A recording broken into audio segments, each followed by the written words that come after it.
The biggest comeback in NBA Finals history. I'm here with SNY NBA insider Ian Begley. I mean, I'm just trying to wrap my mind around what I just saw. Absolutely insane. What a win for the Knicks. But for OG Anunoby, the tip-in, the play of his life, probably the play of this franchise's life when you really think about it. I'm lost for words, but what did the locker room have to say? What did the guys have to say in the locker room about that play from OG? You know, a lot of praise, obviously, for Anunoby and his resilience. And Mike Brown actually said, shoot around this morning. He challenged Anunoby to crash the offensive glass.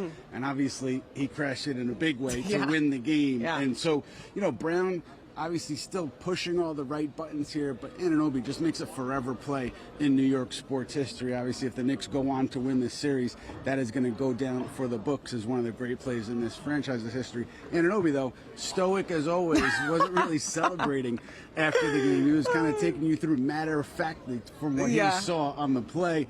He said he would have celebrated more if it was at the buzzer. He said he stayed locked in because there was 1.6 seconds to go. That's OG Anunoby for you, for yes. sure. But we've got to talk about Jose Alvarado. 16 minutes of play, 8 points, scoring all of his points in the fourth quarter. How big was he in helping the Knicks achieve this win? Massive, massive. And Mike Brown was looking to get another ball handler into the game, someone else who could get into the paint and tilt the defense, and that's when he went to Jose Alvarado. And Alvarado and Brunson, that backcourt was really strong in that fourth quarter. Alvarado comes in about 9 minutes to go, and obviously the Knicks outscore the Spurs by a big deficit with Alvarado on the floor there. So again, Brown pushing the right buttons, but credit Alvarado for staying in the moment, making all the right plays, coming off the bench, and probably the biggest moment of his career. What a moment for the New York kids. Now we got to spin it forward just a little bit, Ian. We have seen this Knicks team's resiliency throughout the entire season. This comeback was very different, but you can only expect San Antonio is going to come out huge in Game 5. How do they potentially win a championship in Game 5? Yeah, it's 0-0, I wanted to say, because that's what they've been saying all playoffs long. 0-0. They're not thinking about this game when they go into Game 5 in San Antonio. Jalen Brunson said after the game, we had so much that we need to learn from after this one, falling down 29 and coming all the way back. So they're going to be locked in the moment, as they have been throughout this postseason. And, you know, it seems like they could take care of business in San Antonio and maybe wrap this thing up. We'll see if they can get it done. I don't know how I'm going to sleep tonight. I don't know how you're going to sleep tonight. You might not, Ian. Amen. Maybe you'll get better sleep than we will. We'll see you for Game 5. We now welcome in the Dean of Knicks Film School, Jonathan Macri. The Knicks come back from the dead, the greatest single-game comeback in NBA Finals history. As a longtime, die-hard Knicks fan, what were your emotions watching those final seconds of Game 4? You know, it's funny. So I've been here for about 20, 25 minutes since the game ended, and using the entirety of that time to compose myself. And then I just watched the highlight packages and waiting to come on. And all of a sudden, someone came down into my basement and started cutting onions again, because I've been watching this sport for 33 years. Never seen anything remotely like that. And I think JJ summed it up so perfectly when he said this team does not die. They refuse to give in no matter how tall the deck is stacked against them. It is the sort of team that makes you remember why you fell in love with sports in the first place. And I don't think there's ever been a better example of that than tonight, a night that will live on in New York sports history and NBA history until the end of time. Love hearing that emotion. You really get the sense of what it's like to be a Knicks fan in New York. Now let's get into the X's and O's of that fourth quarter. What led the Knicks to get back into this game and overtake San Antonio?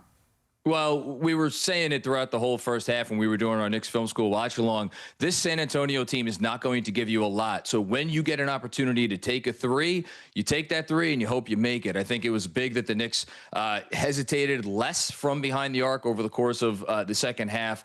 But I have to give a tip of the cap to Jose Alvarado. I know you look at his stat line and it maybe doesn't jump out for you, but getting a second ball handler on the floor with Jalen Brunson to kind of disrupt some of that San Antonio pressure, I thought that was massive in aiding the comeback. And then, of course, on the other end of the floor, listen, the Spurs were bound to start missing some shots eventually, but credit to the Knicks defense for never letting up, never giving in, and putting the pressure on San Antonio all the way until the final buzzer. We talked so much about the comeback, but that was because it was an ugly start to Game 4 for the Knicks. So what's the biggest improvement you need to see in Game 5 as the series shifts back to Texas?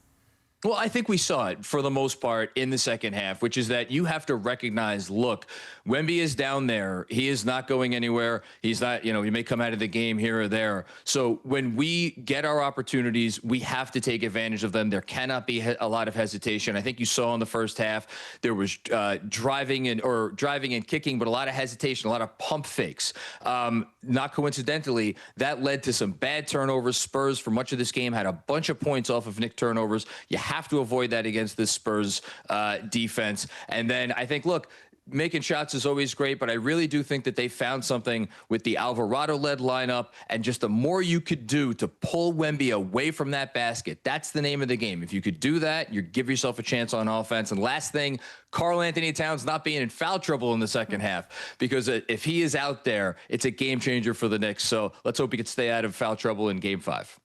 Jonathan, thank you so much for all your insight and analysis.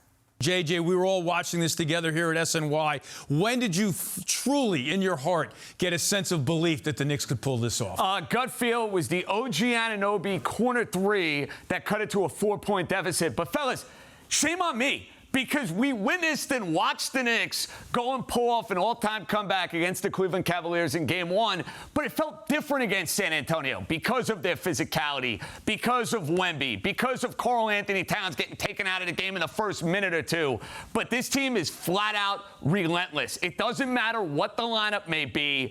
It is a cohesive, together unit, and that is summed up brilliantly on the OG Anunoby tip-in that will live forever in Knick history. On a shot Jalen Brunson misses, OG comes out of nowhere, Madison Square Garden euphoric, and you're sitting there saying to yourself, Sal, the Spurs were up by as many as 29 points. They were up by 17 points with about 8 or 7.5 to go. And we're talking about the Knicks now, one win away from a championship. So, yeah, we could talk about San Antonio, Wemby being gassed, and the three-point shots not going down. This together group does not quit. And that's how stuff like this is able to, dare I say, come to fruition. I mean, I thought the game was over at halftime. I thought we were approaching garbage time in that early third quarter. I will say, though, because we've seen so many of these NBA games play out exactly this way, you start chipping in the lead and get it to within 15 going into the fourth quarter. Realistically, the Knicks had a chance. I think it was more about the Spurs choking this thing away. They just kept taking bad three, bad shot after bad shot. Everything that was going in the first half wasn't going in, which is predictable. You're not going to shoot 85% from downtown. So they're taking bad shot after bad shot. And the Knicks, even with their turnovers, sloppy down the stretch, still giving the ball away. They get a miss, the Knicks get a rebound, they come up, Jalen Brunson turns it over. So I think it was twofold, where you just started, you're watching the clock and you're watching it chip away. Okay, then they cut it to 13, and then you get it under 10, and now it's like, hey, they're getting to the point where now it's a realistic chance that they come back. And then, of course, knocking down the shots where the Spurs continue to just miss shot after shot. You know, fellas, we saw Jerry Seinfeld in the highlight after the OG tip-in. I'm guessing he might have turned to the person next to him and said, this is real and it's spectacular.